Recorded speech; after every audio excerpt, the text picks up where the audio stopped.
أعوذ بالله من الشيطان الرجيم. بسم الله الرحمن الرحيم. الحمد لله رب العالمين، والصلاة والسلام على رسوله الكريم محمد بن عبد الله وعلى آله وأصحابه أجمعين. يا أيها الذين آمنوا اتقوا الله حق تقاته ولا تموتن إلا وأنتم مسلمون. يا أيها الذين آمنوا اتقوا الله وقولوا قولا سديدا يصلح لكم أعمالكم ويغفر لكم ذنوبكم، ومن يطيع الله ورسوله فقد فاز فوزا عظيما. أما بعد، فإن أصدق الحديث كتاب الله، وخير هدي هدى محمد صلى الله عليه وسلم، وشر الأمور مهدثاتها، وكل مهدثة بدعة، وكل بدعة ضلالة، وكل ضلالة في النار. السلام عليكم ورحمة الله وبركاته، وأسعد الله أوقاتكم بكل خير. تمتين الله سبحانه وتعالى نامتين دامالونجي أمجفو أغتالي مبيبنا والدبكين ديبونا. تمسب الله سبحانه وتعالى واجتيبوا وياتين ديبوا بالصفات الكمال نامتين أمجفو لا يوصف بصفات الله سبحانه وتعالى تتندبوا نبتين بكين atendebwa n'ebitende bya waggulu. Tumusaba Allahu jalla jalaaluhu asookusaasira kw'emirembe gye kw'ekitiibwa Muhammadin sallallahu alayhi wa sallam. Allah subhanahu wa ta'ala tumusaba asookusaasira kw'emirembe gye ku Muhammadin sallallahu alayhi wa sallam. Omubaka Muhammadin sallallahu alayhi wa sallam afdalul khalq, ekitonde kya Allah subhanahu wa ta'ala kisinga okubanga kya bbeeyi. Gwoyinza okugamba nti safwatuhu min khalqihi ajma'in, Allah yali yamusengejja mu bitonde bye byonna, yali musengejja omubaka alayhi salatu wassalam. Owekitiibwa Muhammadin sallallahu alayhi wasallam yasomesa eddiini eno nesobola okubeera nga naffe eno gye tusemba e Uganda ng'eddiini eno gyeri, obusiraamu nga gyebuli. Mwanattu yali kaweefube wa mbaka alayhi salatu wassalam, oba oliawo singa teyali kaweefubeewe sitwandibadde ffe ababeera abasiraamu. Yaweebwa ebirungi byonna omubaka alayhi salatu wassalam ebyebbeeyi, sobola okubeera nga aleka la ilaha illa Allah, alekerawo okusomesa la ilaha illa Allah, n'alemerako n'atuuka n'okugaa nti bannange enjuba senga ejjibwayo neteekebwa mu ddyo, omwezi ne gubeera nga gujjibwayo ne guteekebwa mu mukono wange, mbeere nga ndeka ekigambo kya la ilaha illa Allah, wallahi sobola kukireka. N'anywera, n'avumwa, n'akubwa. Sallallahu alayhi wasallam yafanga amannya agamu tegaliimu, bamukubye naye nga bamukubira lwaki? Kuleka busiraamu. N'alemerako, n'abusomesa, ne tubufuna. Abange kyetulina kya bbeeyi. Allah subhanahu wa ta'ala bw'akufuula okubanga oli musiraamu kikumalira okubeera nga oli wa bbeeyi. Era wandibadde weeyagala, wandibadde weesolako gwani nawe gwani omusiraamu. Kiraba? Gwani omusiraamu, gwani abeera omusiraamu. Wallahi oli wa bbeeyi. Kyova olabanga mu hadithi ya Fudalata ibn Ubayd radiyallahu anhu yagamba nti tuuba liman hudiya lilislam, tuuba liman hudiya lilislam وكان عيشه كفافا وقناعا. يغاما تيسي بكى عليه السلام يغا تيسيمي oyenna liman hudiya lilislam, ereyo yenna abalungamizibwa eri obusiraamu n'obeera musiraamu, wallahi weesiimye okubeera ng'oli musiraamu, weesiimye kya bbeeyi gy'oli. Bannange tweyagalire mu busiraamu bwaffe era tukimanye nti tulina kya bbeeyi. Kuti omwoyo gwange nejja mu okubeera nga tutya Allah subhanahu wa ta'ala, tukafuba okutya Allahu jalla jalaaluhu. Abange okutya Allah subhanahu wa ta'ala kyekisimuluzo kya buli kalungi. Attaqwa Allah, okutya Allah subhanahu wa ta'ala huwa miftaahu kulli khayr, kyekisimuluzo kya buli kalungi kuno ku nsi ne ku nkomerero. Era obutatya Allah subhanahu wa ta'ala huwa miftahu kulli shay'in sharrin, kyekisimuluzo kya buli mutawaana kuno ku nsi ne ku nkomerero. bannange tutya Allah subhanahu wa ta'ala yensonga lwaki Allah yatonda naye nga si kyangu okutya Allah yensonga lwaki omubaka Muhammadin sallallahu alayhi wasallam yakisabanga buli kaseera ng'asaba Allah subhanahu wa ta'ala mu okumutya n'atuuka n'okutuyigiriza ati Allah mumusabenga bwe muti tekibavanga kulimirwa mmwe Allahumma ati nafsi taqwaha ay Allah w'omutima gwange gubeerenga gukutya zakkiha anta khayru man zakkaha anta waliyuha wa mawlaha bannange tubeerenga tuduwezo tuzikozesa Allahumma hdina wahdi bina waj'alna min alhudati almuhtadin duwezo tuzisabe Allahumma ya waliya alislam wa ahlihi مسكني على الإسلام حتى ألقاك عليه الدوازة تبيرنغا في تزيك السبا الله سبحانه وتعالى أبيرنغا توا إشتبوك متيا كبانغ إشتبوك تي الله وبوك تي الله سبحانه وتعالى أشيغابا بوغابي أبانغ تبيرنغا تي الله سبحانه وتعالى ونقول والي بإذن الله تعالى تجينا كتالك ومسموه بغامة شروط صحة الصيام shurutu sihhatu as-siyam obulombolombo obutuusa okusiiba kw'omuntu okusiiba kulina obulombolombo oba obukwakkulizo oba conditions ezituusa okusiiba nga senga zibulako ne lwakwadde ng'osiibye mwana wattu obeera tofunamu mpeera era obeera nga atasiibye ne lwakwadde tolidde mmere ne lwakwadde tonywedde ne lwakwadde tokoze bikolwa bya kwegatta na mukyala oba na mwami wo mu budde obw'emisana ne bino bikola kiro n'olya kiro naye ng'obukwakkulizo buno bubuze baganda bange bibitiibwa oba otawaalidde bwereere n'olwekyo kyabwa tteeka oba tuyina okufaayo ennyo ne twegendereza ntumanya obukwakkulizo bw'okusiiba shurutu sihhatu siyam obukwakkulizo oba obulombolombo oba conditions ezituusa okusiba kw'omuntu amurani bwa miteeko ebiri obulombolombo obutuusa okusiba kw'omwana adamu bwa miteeko emeka ebiri akalombolombo akasooka at-taharatu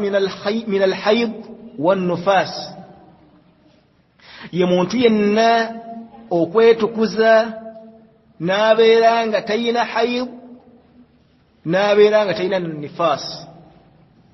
okwetukuza kw'omukyala okuva mu hayd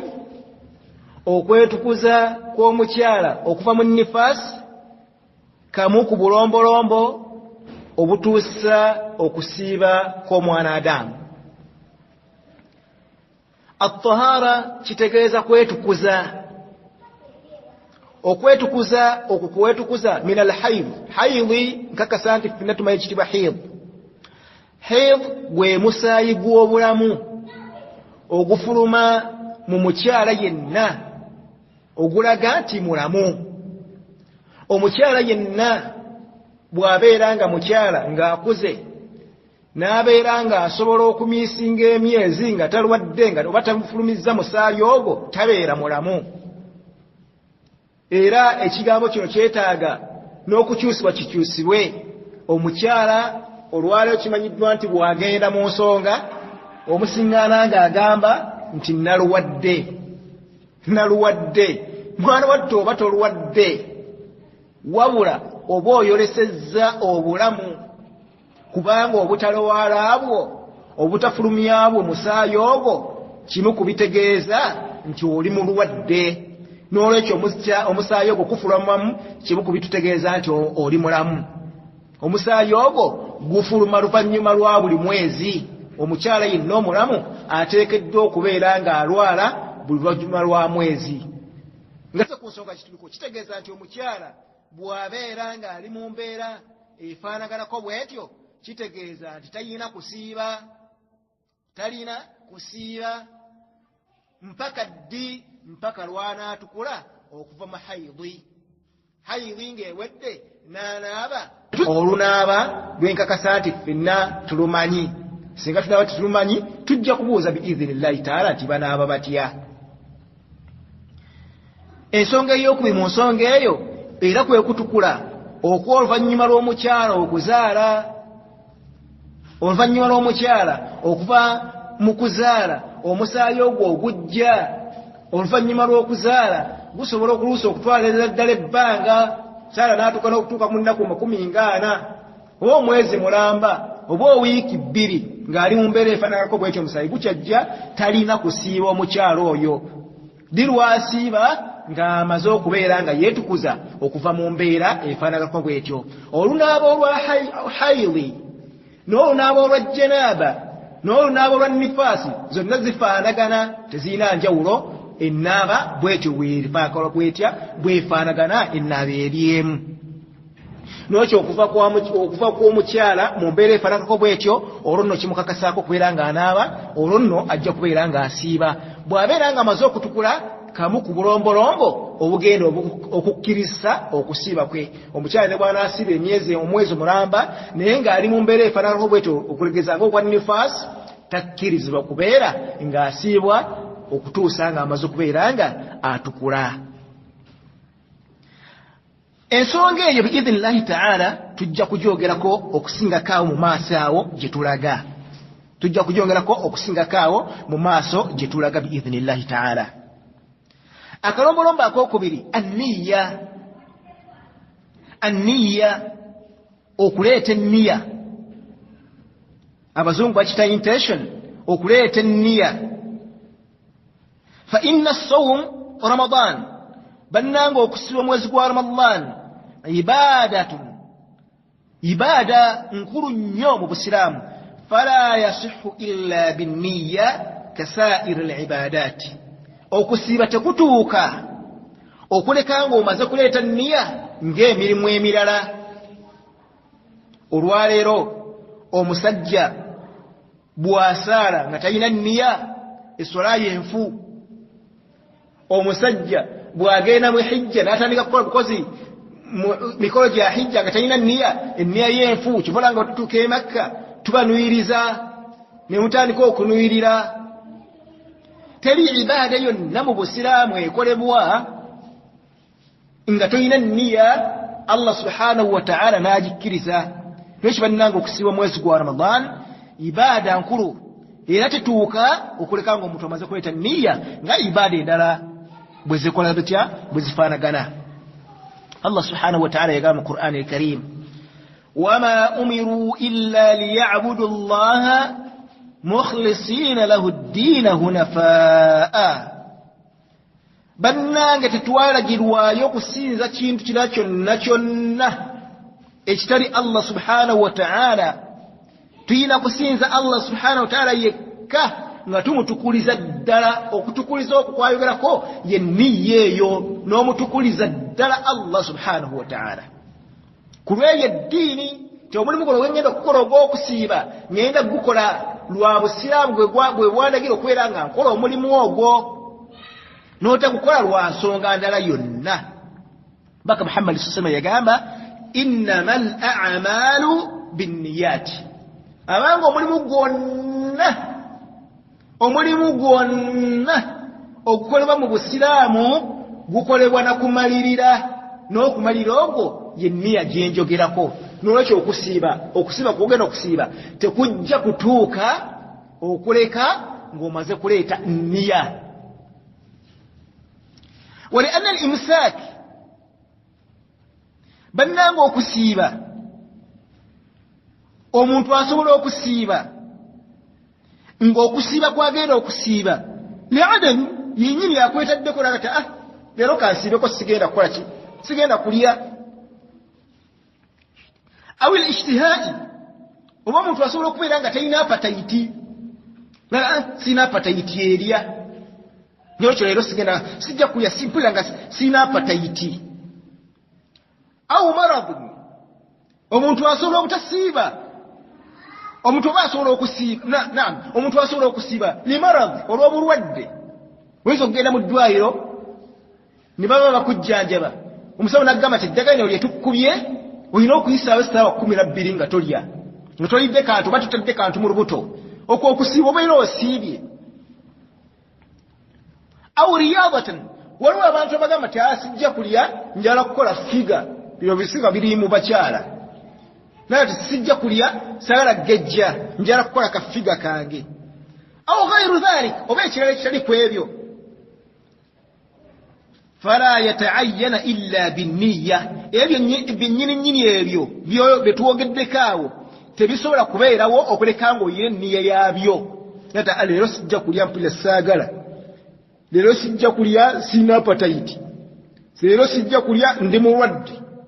leero sijja kulya njagala kukola figa ebintu byonna bw'oba obitunuulidde omuntu abeera asiibye abaffe ne ramadaani bwe tubeefaanagana nedda qala nawawi yagamba la yasihhu sawm illa binniya bannanga okusiiba tekutuuka omuntu kwasiibye illa binniya okuleka nga alina okumalira okuleka nga alina enniya okuleka nga alina intention nakati wa mahalluha alqalb ekifo ky'enniya eyo mutima kibeera mu mutima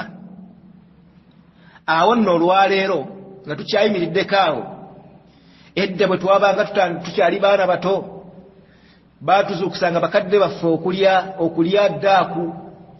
bwe twamalanga okulya ddaaku ne tutuula mu ddiiro ffenna ne tukuba ddaa'ira oluusi taata waffe yatuluwirizanga oluusi muffe yalondanga mukulu munnaffe eyali amaze okukwata ebigambo bino ng'era tebakukkiriza kuddayo kwebaka kubanga ffe bwe twamalanga okulya eddaaku twaddangayo ne twebaka ekitali kituufu tugenda kukiraba mu maaso eyo nga tutuuse ku musomo gwakwatagana n'okulya eddaaku oli n'atandika okusoma nga agamba nti nawaitu nga tuddamu nawaitu sawm غد عن أداء من يوم شهر رمضان في هذه السنة فرضا علينا لله تعالى إيمانا الله ebintu ebyo si tuufu enniya efaanaganako bwetyo si ntuufu okujatula atalaffuz biha bid'a bannanga okwatula enniya ye omulimu gw'ogenda okukola nga bw'ogenda mu ssala n'ogamba nti nawaitu usalli farada salati subuhi arakatai abange kiri bid'a lam talidu ali nabi sallallahu alaihi wasallam tekijibwa kumbaka alayhi wasallam ila teyakikola ko wadde sahaba yenna okutuyirira n'ayatula enniya ng'agenda okukola ki okukola ibada yonna n'olwekyo ekifo ky'enniya kibeera mu mutima tetujatula bw'oyatula nti nawaitu sawmu gadan bannange ngeera kusiba enkya nsiba ki olunaku mu mwezi gwa ramadaani fi hadhihi sanata mwaka guno farudan alaina kyabwatteeka ku ffe lillahi taala ngukola ku lwa allah imanan nzikiriza ddala wa itisaba wajillahi alkarim aza wajalla ebintu ebyo si bituufu kubeera nga tubyatula wa mahallu nniya ekifo ky'enniya bannange kibeera mu mutima bannange wayashtatu lijza nniya arba'ata shurut enniya eno yennyini eno gye twogerako erina obukwakkulizo buna enniya yo etuuka lwa bukwakkulizo buna nekyo kikulu nnyo okubeera nga tukitegeera enniya eno akakwakkulizo kayo akasooka aljazmu okumalirira mu mutima nogati bismillah ekyagenda kusiiba lunaku Ramadani mu mutima kibaita aljazmu okumalirira n'ovaamu okubuusakuusa kwonna ekyo ojja kusiiba naye n'obeeramu akagamba nti enkya tugenda kusiiba oba enkya lunaku oba enkya Ramadani etandika bwe naba etandise nja kusiiba olwo tomaliridde olimu okubuusabuusa ekiyitibwa akamu ku bulombolombo bw'enniya aljazmu okumalirira n'onywera nga toliimu kubuusabuusa kwonna ke kalombolombo akasooka aka nniya akalombolombo akokubiri ku nniya atta'yin okwawula kikyoyawula okwawula enniya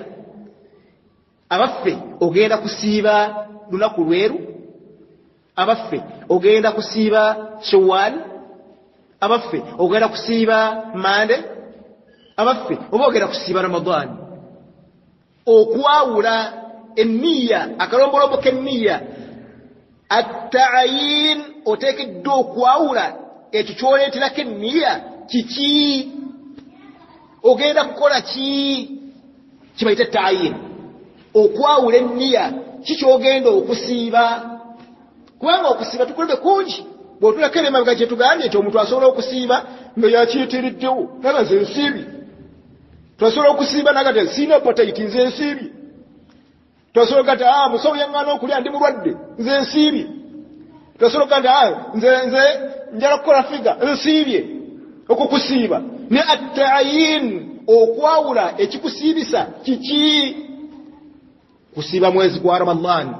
kusiiba lunaku lwa Ramadhan akalombolombo kaki kanniya at-ta'yin akalombolombo akokusatu at-tabiit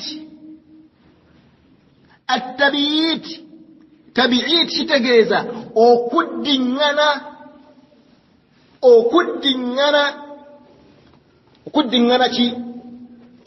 enniya enniya kakati nno wano ku nsonga y'ettabiit kusiiba omwezi ogwa Ramadhan abamanyi baayawukana era bajjemu ebigambo bingi bw'obanga otunulidde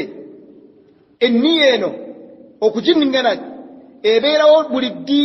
ma bayina ghurubi shams ila tulu'i al-fajr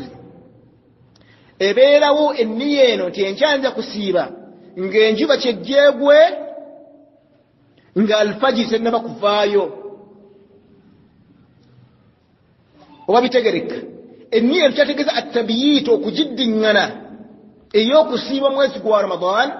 ebeerawo ddi ng'enjuba emaze okugwa nga paka nga alfajiri tennaba kuvaayo mu kiseera ekyo kyonna kyonna enniya ey'okusiiba weyina okubeererawo وهذا الشرط عند المالكية والشافعية وحنابيل بوبوتنودde akakulizaako abagamba nti enniya y'okusiiba mwezi gwa Ramadan eyina kubeerawo buli lunaku mulimu Imaamu Malik bwatugamba wa Shafi'i nakyo yeegattako Ahmad ibn Hanbal nakyo yeegattako لحديث ابن عمر عن حفصة رضي الله عنه حديث جباك ابن عمر حفصة يرمتها النبي محمد صلى الله عليه وسلم يقام ومبكى عليه الصلاة والسلام من لم يجمع الصيام قبل الفجر فلا صيام له تومونتي النا أتاريس النية إن الفجر سنة كفايو فلا صيام له تاينا كسيبة وبعد كسيبة كوي تكتوكا تجا كبيرا واو ماسو بينج ebikwatagana n'enniya waliwo lyagamba kya enniya nja kugire tomundi gutya gumunga Ramadhani olunaku olusooka bwe papa nengamba bismillah tawakkaltu ala Allah malidde eri Allah ngenda kusiiba Ramadhani yonna awo gye bali tujja biraba mu maaso waliwo agamba nga bwe tutambula nti Imaamu Malik Imaamu Shafi Ahmad ibn Hanbal beegatta ne bagamba nti enniya y'okusiiba tujiddiriŋŋana buli lunaku kasita enjuba ekola etya kasita emala okugwa ensonga lwaki baleta hadithi ya Hafsa radiyallahu anha ejiba ku Mbaka alayhi salam nga bagamba nti Mbaka yagamba man lam yujmi'u siyama qabla al-fajr omuntu yenna ataleese enniya nga al-fajr tennaba kuvaayo fala siyama lahu okusiba kwe tekutuuka. Barakallahu fiikum jazakumullahu khair. Ebintu bino byetaaga kugenda mpola mpola bisobola okubeera nga bitegeereka bulungi nnyo. Tuli ku obulombolombo oba shurutu zenniya tugambe zirinnya tutunddeko ssatu biidhnillah tujja kutandikirawo tulabe ebyokuna omurundi oguddako biidhnillah. Wassalamu alaikum warahmatullahi wabarakatuh. Tubeera byakutubuulira kiki kyobeera ojeemu n'otetegedde obeere nga otubuuza tubeere nga tulongoosaawo. Wassalamu alaikum warahmatullahi wabarakatuh.